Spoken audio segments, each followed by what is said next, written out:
था, जरा सा वॉल्यूम बढ़ा दीजिए।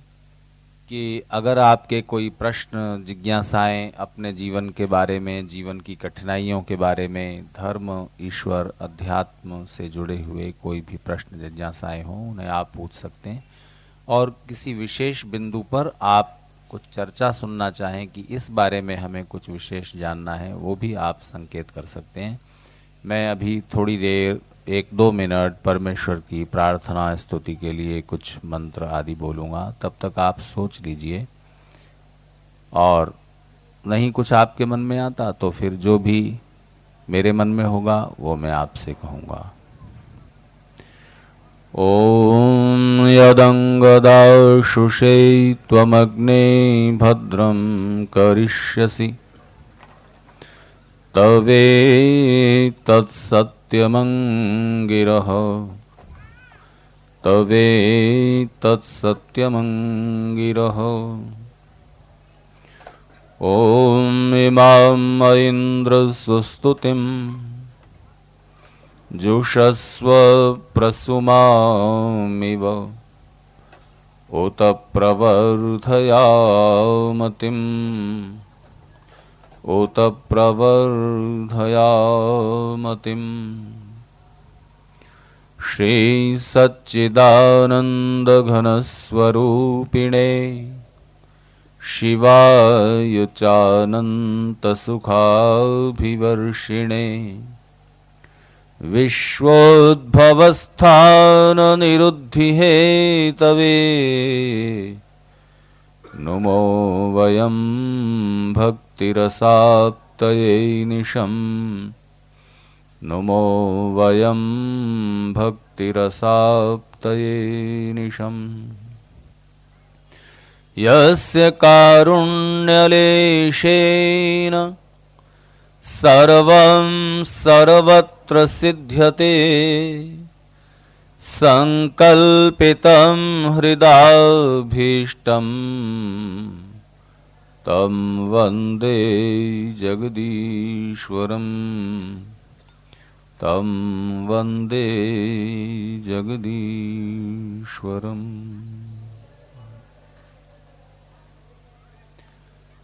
तो पहले मैं आपके प्रश्न, जिज्ञासाएं आमंत्रित कर दूं, उसके बाद फिर दोपहर में जहां पर बात छूटी थी वहां से शुरू करूंगा।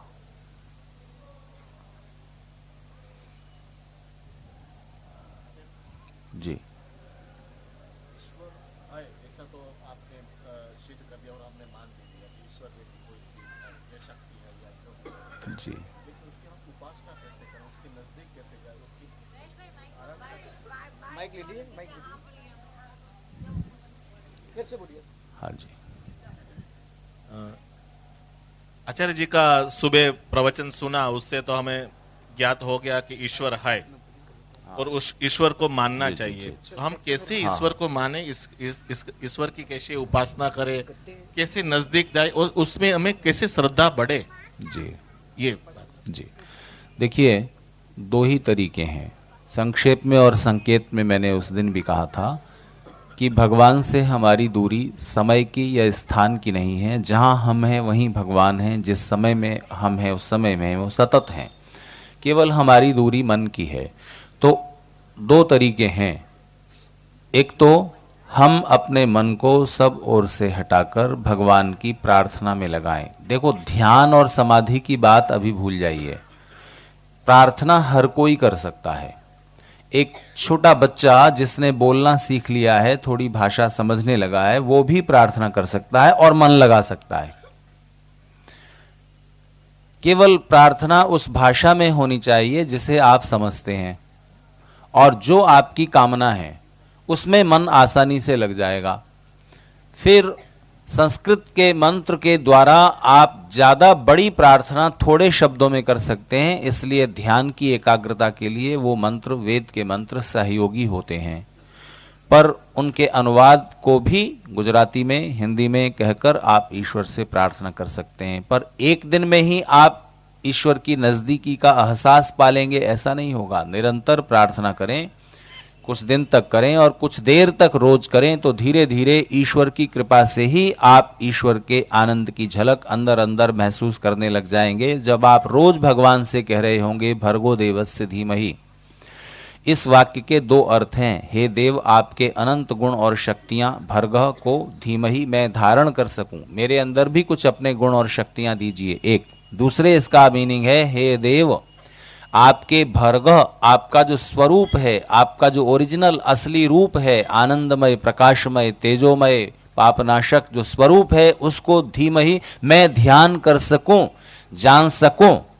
इसके लिए भी ईश्वर की कृपा ही चाहिए और उसकी कृपा से रोज आप ये प्रार्थना कर रहे हैं तो एक लेवल पर आकर के जब ये प्रार्थनाएं बहुत दिनों तक स्टोर्ड हो जाएंगी तब फिर आप ईश्वर के स्वरूप की झलक भी पा सकेंगे। पर प्रार्थना पूरा होना उसी दिन से शुरू हो जाएगा, उतने उतने अंशों में जितनी जितनी देर जितनी गहराई से आपने प्रार्थना की। एक ईश्वर की नजदीकी, उसकी निकटता, उसके स्वरूप का आनंद का प्रत्यक्ष आप प्रार्थना के बल पर थोड़े समय बाद पा सकेंगे। वो समय कम ज्यादा हो सकता है हर एक के लिए, किसी ने ज्यादा गहराई से प्रार्थना की, ज्यादा देर तक की, किसी ने कम, उसी हिसाब से उस समय में अंतर रहेगा। दूसरे, आपको भगवान के बनाए इस संसार में अपनी कोशिश से कुछ सुख फैलाने का उद्यम करना चाहिए। अपने लिए तो हम दिन भर और जीवन भर मेहनत करते हैं, कुछ दूसरों को सुख पहुंचाने के लिए भी जो परिश्रम करना पड़ता है उसमें भी समय दीजिए। कुछ निष्काम कर्म और प्रार्थना, इसके बल पर आप ईश्वर का प्रत्यक्ष इस जीवन में ही कर पाएंगे और मुक्ति प्राप्त करने के भी यही दो माध्यम, यही दो सहारे, यही दो तरीके हैं। तो ईश्वर की निकटता पाने के लिए ये दो, ईश्वर की कृपा पाने के लिए भी यही दो। जब आप ईश्वर से प्रार्थना करते हैं कि हे प्रभु हमें बुद्धि और मन की शक्ति दो, हे प्रभु हमें मार्गदर्शन दो, हे प्रभु हमें अनुकूल परिस्थितियां दीजिए, हे प्रभु हमें स्वास्थ्य दें, आयु दें, धन ऐश्वर्य, जो भी आप प्रार्थना करते हैं तो उसके बदले में ईश्वर की कृपा आप पाते हैं। दूसरा तरीका, आपको ईश्वर की कृपा चाहिए तो आप अपने से कम लोगों पर, आपसे जो विद्या में कम है, आपसे जो धन में कम है, आपसे जो बल में कम है, उन पर आप अपनी कृपा जब बरसाते हैं तो आप अनायास ही ईश्वर की कृपा प्राप्त करने के अधिकारी हो जाते हैं। तो दूसरों पर कृपा कीजिए और कृपा मांगिए ईश्वर से।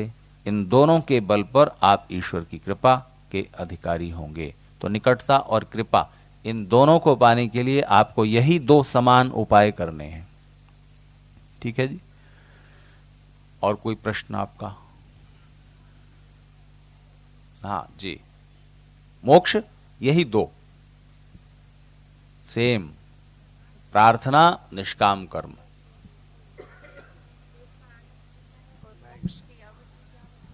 अच्छा, मोक्ष में कैसा आनंद होता है और उसकी अवधि क्या होती है? अवधि होती है, हाँ, और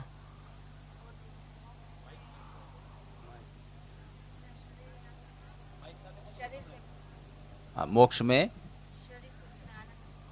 हाँ जी जी जी, क्या है देखिए, हाँ बस ठीक है, बात आपकी पूरी हो गई। मोक्ष में कैसा आनंद मिलता है और मोक्ष का समय कितना है और शरीर के बिना आनंद मिलता है तो कैसे, तीन बात। देखिए, मोक्ष में जो आनंद मिलता है उस आनंद को कुछ क्षणों के लिए आप रोज महसूस करते हैं। रोज परमेश्वर ने उस आनंद की झलक हर जीवात्मा को, चाहे वो किसी भी शरीर में है, अगर होगा कोई तो एकाध कोई ऐसी योनि होगी जहां वो आनंद न सुलभ हो, लेकिन हर शरीर में, हर तरह के शरीर में गए हुए जीवात्मा को वो आनंद की झलक देने का अपनी ओर से ही एक सौभाग्य दिया हुआ है। अंदाजा लगाइए कौन सा है वो आनंद, कौन से समय में वो मिलता है? गहरी नींद में, जब आप स्वप्न भी नहीं देख रहे होते, उस समय आप ईश्वर की वजह से ही आप अनायास तब ईश्वर के निकट होते हैं, पर बेहोशी में, नींद में, बिना जागरूकता के, बिना ज्ञान के। आपको ज्ञान नहीं है कि आप ईश्वर के निकट हैं, लेकिन हैं, पर नींद में है, गहरी नींद में। उस समय मन भी रुक गया है, मन चल रहा होगा तो सपने देख रहा होगा। जागते में मन कभी निष्क्रिय नहीं रहता, नींद में भी वो स्वप्न देखता है और उसके भी फायदे हैं, लेकिन कुछ देर के लिए आप उस नींद में होते हो जबकि आप स्वप्न भी नहीं देख रहे होते, मन रुक गया होता है, तब आप ईश्वर के निकट होते हो और उसके आनंद को महसूस करते हो। तभी नींद से उठकर आपको लगता है मैं बहुत सुख से सोया, और वो सुख जो अनुभव होता है वो सुख और दुख के पार है, वो अवस्था आनंद। इसलिए दर्शन का सूत्र है कि समाधि सुषुप्ति मोक्षेषु ब्रह्म रूपता। समाधि, सुषुप्ति, स्वप्न रहित नींद और मोक्ष, इन तीनों में जीवात्मा ब्रह्म रूप होता है, ब्रह्म जैसा ही अनुभव करता है, ब्रह्म के ही आनंद का अनुभव करता है। बस अंतर यह है कि सुषुप्ति में वो ज्ञान नहीं है, उसे सुषुप्ति में है और वो बेहोशी की दशा में उसमें है, और समाधि में वो पूरी जागरूक अवस्था में ईश्वर के निकट है, ईश्वर के आनंद का उपभोग कर रहा है, पर थोड़े समय के लिए। मोक्ष में लगभग अनंत काल के लिए 36,000 बार ये सृष्टि बने बिगड़े वो एक ब्राह्म दिन है, और उतने समय के लिए जीवात्मा ब्रह्म के निकट होता है और ईश्वरीय आनंद का उपभोग करता है, और उस अवस्था में भगवान से ज्यादा फायदे में रहता है। हाँ, जीवात्मा उस वक्त मुक्तावस्था में भगवान से ज्यादा फायदे में है, भगवान से ज्यादा मजे में है। हाँ जी आप अचरज कर रहे हैं, कारण है उसका। अब ये मेरी सोच है, इसके लिए मैं कोई वेद का शास्त्र का प्रमाण नहीं दे सकता, लेकिन तर्क है मेरे पास और वो आप आसानी से समझ जाएंगे और सहमत हो जाएंगे। देखिए, आपको अपना परिवार चलाने के लिए, कारोबार चलाने के लिए कितना तनाव झेलना पड़ता है, कितना प्रयत्न करना पड़ता है, कितना परिश्रम, कितने कष्ट उठाने पड़ते हैं, ठीक है ना? ठीक है। तो भगवान इस पूरे संसार की व्यवस्था संचालन संभाले हुए है ना। आप जब मुक्त हो जाते हो तो ईश्वर जैसा आनंद तो आप पूरा लेते हो और दुनिया को चलाने का टेंशन आपके सिर पे नहीं होता, वो भगवान संभाले रहते हैं। वो तो आप नहीं कर रहे होते, तो भगवान से ज्यादा मजे में हुए कि नहीं? ठीक है। अच्छा, याद आ गई एक बात। अकबर के दरबार में कुछ दरबारियों ने ये कहा कि हुजूर आप तो खुदा से भी बड़े हो, खुदा से भी महान हो। तो अकबर ने कड़क के कहा साबित करो कैसे। अब वो चुप हो गया। तो सबने बीरबल की तरफ देखा। तो बीरबल से अकबर ने भी पूछा क्यों बीरबल, तुम्हारी क्या राय है, ये जनाब ठीक कहते हैं? तो अगर बीरबल ये कहता है कि नहीं ये गलत कहते हैं, आप खुदा से तो नहीं बड़े हो सकते, तो हो सकता है बादशाह नाराज हो जाए, क्योंकि हर एक बादशाह राजा इतने अहंकारी हो जाते हैं, जैसा राजीव जी भी गीत गा रहे थे, इतने अहंकारी हो जाते हैं कि वो भगवान से ऊपर अपने को समझने की गलत फहमी पाल लेते हैं। और आपके धर्मगुरु, उनका तो पूछिए नहीं, वो तो सचमुच इस बात की कोशिश करते हैं और कई कई तो बोल के भी और व्यवहार से प्रमाणित करते हैं कि भगवान की जगह वो ही हैं, सब पापों से मुक्ति दिला देंगे, सारे पाप माफ कर देंगे, करवा देंगे, सारे कष्ट दूर कर देंगे। और ध्यान भी किसका करना है? गुरु जी के फोटो का सामने रख लो। ये भगवान के कंपटीटर हैं, प्रतिद्वंदी। ये भगवान से हटाते हैं लोगों को और भगवान की जगह इतना अहंकार इनका बढ़ा हुआ है कि अपनी पूजा, अपनी स्तुति, अपनी प्रार्थना, अपना ध्यान करवाते हैं और हिंदू समाज में तरह तरह के पंथ बना करके समाज की शक्ति को विघटित करते हैं। उनके अहंकार की ये बीमारी है। तो उनका ईश्वर से कोई लेना देना नहीं है, ईश्वर की ओर से, बल्कि वो लोगों को विमुख करने में लगे हुए हैं। तो बीरबल ने कहा कि जी हाँ हुजूर, आप एक मामले में खुदा से बढ़ करके हैं, बिल्कुल खुदा से बड़े हैं आप। इस मामले में खुदा आपका मुकाबला कर ही नहीं सकता, चाह के भी। अच्छा, अब तो अकबर को भी बड़ी जिज्ञासा हुई कि ऐसी कौन सी बात है। बीरबल कह रहा है तो जरूर इसमें या तो शरारत होगी, नटखटपना होगा, या सच्चाई होगी, कुछ सोच के कह रहा है। तो बीरबल को भी कहा कि अच्छा साबित करो। तो बीरबल ने कहा कि हुजूर, अगर आप मुझसे नाराज हो जाएं तो आप मुझे अपने राज्य से बाहर फेंक सकते हो कि चला जा, मेरे राज्य की सीमा में दिखाई मत देना। और मैं आपके राज्य की सीमा को छोड़कर चला जा सकता हूं।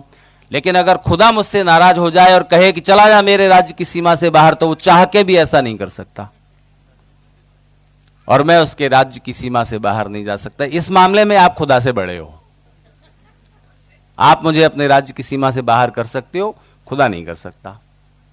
तो जिस सब के आनंद का उपभोग कर रहे होते हैं, तो आनंद का उपभोग तो आप कर रहे हो बिल्कुल वैसा ही जैसा ईश्वरीय आनंद है, और संसार को चलाने की जिम्मेदारी। अब कई बार मैं सोचता हूं कि सचमुच अगर इतना बड़ा बोझ हमारे सिर पर लाद दिया जाए, सूरज को टाइम पर निकालना है, धरती को ठीक गति से चलाना है, सारे परमाणुओं के अंदर सारे अणु और जो वेव्स और वो कण हैं, तरंग हैं, इलेक्ट्रॉन, टॉप क्वार्क वगैरह, उनको व्यवस्था से चलाना है, तो भारी सिरदर्दी का काम है। हम जीवात्मा ही भले, हमें परमात्मा बनने से कोई लेना देना नहीं। आनंद हमें वैसा चाहिए जो मिल जाता है सुषुप्ति में, बिना प्रयास के मिल रहा है, पर बेहोशी में और कुछ समय के लिए, बस कुछ मिनट कहिए, पता नहीं कितनी देर की वो नींद होती है। और बाकी जो समाधि में हमारे प्रयास से मिलेगा 1 घंटे 2 घंटे प्रतिदिन, ठीक है। फिर आप वापस अपने इसी उस अवस्था में आ जाएंगे, और फिर जो मोक्ष में है वो परम आनंद है। उस समय आप ईश्वर की निकटता में उसी जैसे आनंद का उपभोग कर रहे होते हैं, ब्रह्म रूप ही हो जाते हैं, पर अपने अस्तित्व को नहीं खोते। आपकी एग्जिस्टेंस जैसी है वो बनी रहती है। जैसे उदाहरण से, सरल उदाहरण से समझिए, लोहे के टुकड़े को, लोहे की एक गेंद को आप आग में डाल दो, जलती हुई धधकती आग में अंगारों के बीच डाल दीजिए, थोड़ी देर में वो लोहा भी आग बन गया, उसके कण कण में अग्नि प्रवेश कर गई। अब लोहा भी अग्नि जैसा ही है, अग्नि जैसा ही व्यवहार करता है। छूना मत, मुझे जला दूंगा, छुओगे तो जल जाओगे। बिल्कुल आग के गुण उसके अंदर प्रवेश कर गए, लेकिन उसका अपना जो स्वरूप है वो भी है, और आग का स्वरूप है वो भी है, ठीक है ना। अग्नि का जो स्वरूप है वो भी उसमें आ गया, अग्नि स्वरूप भी हो गया, और लोह स्वरूप भी है। लोहत तो नहीं गया, अग्नि से जैसे ही अलग होगा लोहे का लोहा, ऐसा है। तो और कोई प्रश्न? जी आप फिर।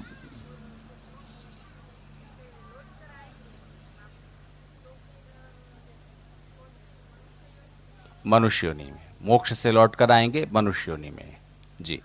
और मोक्ष में जब आप गए होंगे तो ऐसा नहीं है कि आपके सारे कर्मफल समाप्त हो गए, वो कुछ शेष हैं, उन्हीं के बल पर फिर वैसा वैसा ही शरीर मिलेगा। अब ये आपकी चॉइस है।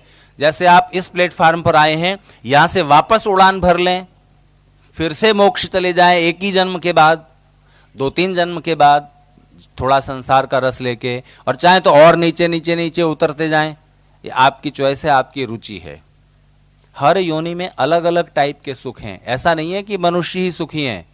हर प्राणी अपने अपने ढंग से सुखी है, उनके सुख अलग तरह के हैं, पर उतने सुख नहीं प्राप्त कर सकते जितने मनुष्य जीवन में।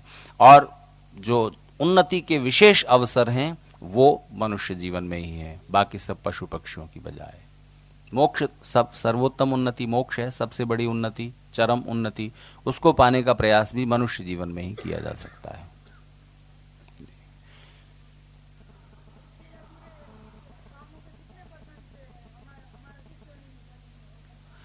अच्छा ठीक। आप रित हैं क्या? आर्ष क्या है ये? रितम, हाँ रितम, आर्ष हो गए, ठीक। देखो बेटा, परसेंटेज निकालना ईश्वर का काम है, लेकिन ऋषि दयानंद ने एक वाक्य लिखा है कि लगभग बराबर बराबर भी पाप पुण्य हो तो भी आप मनुष्य जीवन के अधिकारी हो जाते हो। लगभग 50-50% भी हो, 50-50, तो भी मनुष्य जीवन हो सकता है। लेकिन अब ये कम ज्यादा में क्या कैसे होगा, ये ईश्वर के जानने की बात है। और ये भी है कि जैसे कुछ पाप कर्मों का उपभोग भले ही वो कम थे संख्या में, लेकिन उनकी गहराई इतनी ज्यादा है कि उन पाप कर्मों का उपभोग मनुष्य जीवन में फल नहीं भोगा जा सकता। इसलिए कुछ समय के लिए नीच योनि में जाके थोड़े समय के लिए फिर से वापस मनुष्य जीवन, ऐसा कुछ विधान है।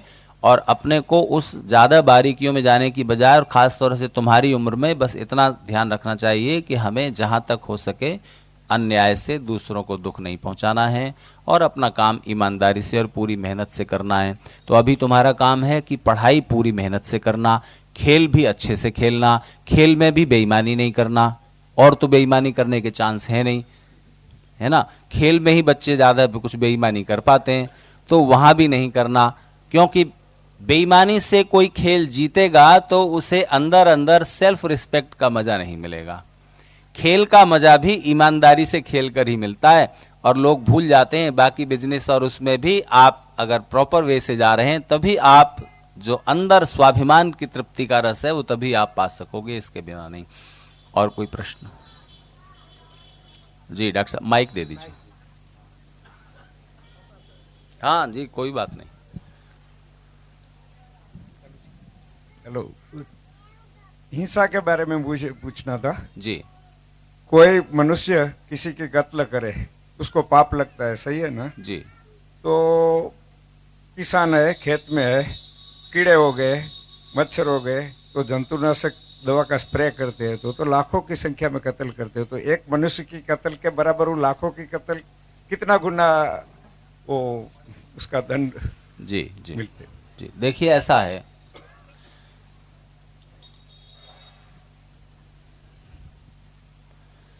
जो हिंसा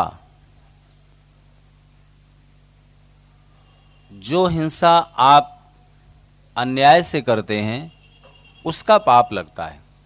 जो हिंसा आप अनिवार्य रूप से करते हैं, जिस हिंसा से आप बच नहीं सकते थे, जिस हिंसा को आप अपने लिप्सा, लालसा, क्रोध, वैर भाव की वजह से करते हैं, वो हिंसा पाप में बदलती है। जिस हिंसा से आप बच ही नहीं सकते थे सावधानी रख के भी, वो हिंसा पाप में नहीं आती। जैसे आप कार से जा रहे हैं, कार से जाते हुए आप एक चींटी की रक्षा के लिए सावधान नहीं रह सकते। एक चींटी, चलती हुई चींटी का बचाव नहीं किया जा सकता कार चलाते हुए सड़क पर। कौन सी कब आ जाएगी और कितनी आ जाएंगी, ठीक है। पर एक कुत्ते का, बकरे का, बच्चे का, आदमी का, बूढ़े का, साइकिल वाले का, उसका तो बचाव का ध्यान रखा जा सकता है। लेकिन आप पैदल चलते हुए तो चींटी का भी बचाव कर सकते हो। तो अगर आप वो सावधानी नहीं रखते पैदल चलते हुए एक चींटी के भी बचाव की, तो ये पाप है, पर छोटा, क्योंकि आपने जानबूझकर नहीं मारा है, हिंसा के भाव से नहीं मारा है, असावधानी से मरी है वो। तो असावधानी भी जो रखी जा सकती थी सावधानी, वो न रखना भी पाप की श्रेणी में, पर छोटे लेवल का। दोनों स्तरों में अंतर होगा। एक तो आपसे चलते हुए चींटी मर गई, आपको सावधान होकर चलना चाहिए था, आप नहीं चल रहे थे और चींटी आपसे मर गई, है ना। और एक वो लेवल है कि आपने चींटी जानबूझ के मसल दी पैर से। दोनों में अंतर हुआ कि नहीं, ठीक है। फिर सावधानी न रखते हुए जो चींटी मरी, वो है तो पाप, लेकिन बहुत छोटे स्तर का। अच्छा है कि सावधानी भी रखें, लेकिन जो हिंसा किसान के द्वारा या और दूसरे किसी उसके द्वारा अनिवार्य रूप से होती है, उससे बचना ही संभव नहीं है। और उस हिंसा के साथ कल्याण ज्यादा बड़े स्तर पर जुड़ा हुआ है। एक किसान खेती करता है तो उसमें ठीक है छोटे छोटे जीव जंतु मरते हैं, लेकिन जो अन्न उपजाता है उनसे पालन भी कितनों का होता है। तो आप जो इस प्रकार के अनिवार्य हिंसा के विधान हैं, वो आपकी ओर से की गई हिंसा नहीं है, वो उनके जीवन के क्षय का वही व्यवस्था है, उसी तरह से उन्हें प्राण छोड़ने हैं। ये एक ईश्वर की ओर से एक वो है, इसलिए उस तरह से उसे लेना चाहिए। फिर भी किसान भी जहां तक हो सके कम से हिंसा के उपाय ऐसे करने चाहिए, अपने खेती आदि के उपाय, कि उसमें हिंसा कम से कम हो जाए। जितना हम उसका रेशियो कम से कम कर सकें उतना हमें करना चाहिए। अब आपके घर में मच्छर घुस आते हैं और दूसरे हानिकारक प्राणी उपज आते हैं, फिर उनको मारने के लिए आप कीटनाशक आदि छिड़कते हैं, तो वो उतने अंशों में हिंसा नहीं है। अच्छा ये होता कि हम पहले से ऐसे प्रिकॉशन लेते कि वो पनपते नहीं।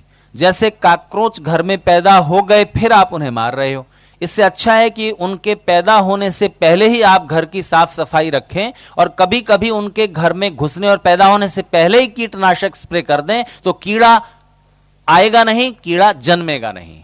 ठीक है, तो इतनी सावधानी हमें हिंसा के संदर्भ में रखनी चाहिए। फिर जब आप इसी जीवन में मोक्ष पाने की ओर बढ़ेंगे, संन्यास ले लेंगे, तब आपको अहिंसा एक्सट्रीमली फॉलो करनी है। जितना अधिकतम हो सके अहिंसा उतना। गृहस्थ को कभी कभी अपनी हानि से बचने के लिए छली कपटी बेईमान लोगों के द्वारा जो हमारे ऊपर छल कपट बेईमानी के व्यवहार हो सकते हैं, उससे बचने के लिए हम जितने अंशों में झूठ छल कपट बेईमानी करते हैं वो क्षमा के योग्य होता है। एक चोर घर में घुस आया आपके और पूछता है चाबियां बताओ किधर है तिजोरी की, तो आपने कहा कि मैं तो मेहमान हूं, घर में आया हुआ, मुझे नहीं मालूम, घर के लोग गए शादी पार्टी में, मुझे यहां छोड़ गए बंद करके।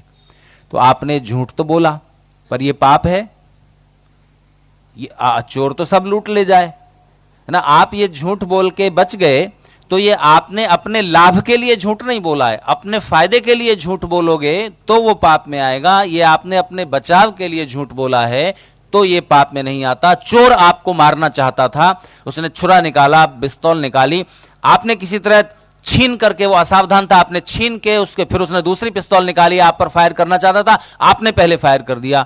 ये अपने बचाव के लिए आपने हिंसा की है, ये पाप में नहीं आएगी, ये असत्य पाप में नहीं आएगा। ठीक है, लेकिन जब आप मोक्ष पाने के रास्ते पर पूरे बढ़ोगे, सन्यासी हो जाओगे, तो एक्सट्रीमली सत्य का पालन करना। मार दो हमको, हम तो सत्य बोलेंगे। ठीक है, तब आप पूर्ण सत्य, पूर्ण अहिंसा, पूर्ण ब्रह्मचर्य, गृहस्थ में ब्रह्मचर्य का पालन करना है। उसकी परिभाषा इतनी है, जो आपके जीवन साथी हैं, जो आपकी पत्नी है, जो आपके पति हैं, उन्हीं के साथ शारीरिक सुख, ये ब्रह्मचर्य की सीमा मर्यादा गृहस्थ में। जब आप मोक्ष पाने की ओर बढ़ेंगे, पूरा इतना पालन करिए, इसका भी फल होगा। लेकिन जब आप सन्यासी हो जाएं, तब एक्सट्रीमली ब्रह्मचर्य। अपरिग्रह यानी आपको जरूरत से ज्यादा इकट्ठा मत करिए, पर भाई भविष्य के लिए कुछ तो बैंक अकाउंट रखना पड़ेगा। बेटी की शादी है, बेटे की पढ़ाई है, बीमार कोई हो सकता है, ये है वो है, अतिथि आ जाएगा, तमाम तरह के 50 खर्चे होते हैं, उसके लिए आपको संग्रह करना पड़ता है। पर कम से कम इतना तो करो कि 1000 साड़ियां क्यों रखना, वो परिग्रह यूजलेस है। इकट्ठा करते रहते, बीमारी बना लेते हैं। फिलीपीन की इमेल्डा मार्कोस दंपति ने इतना अत्याचार किया फिलीपीन की जनता पर, और फिर जब जन विद्रोह हुआ तो वो अपना महल छोड़ के भागे दोनों, फिर भाग के चले गए अमेरिका में शरण ली जाके, या पता नहीं किस देश में। तो इमेल्डा मार्कोस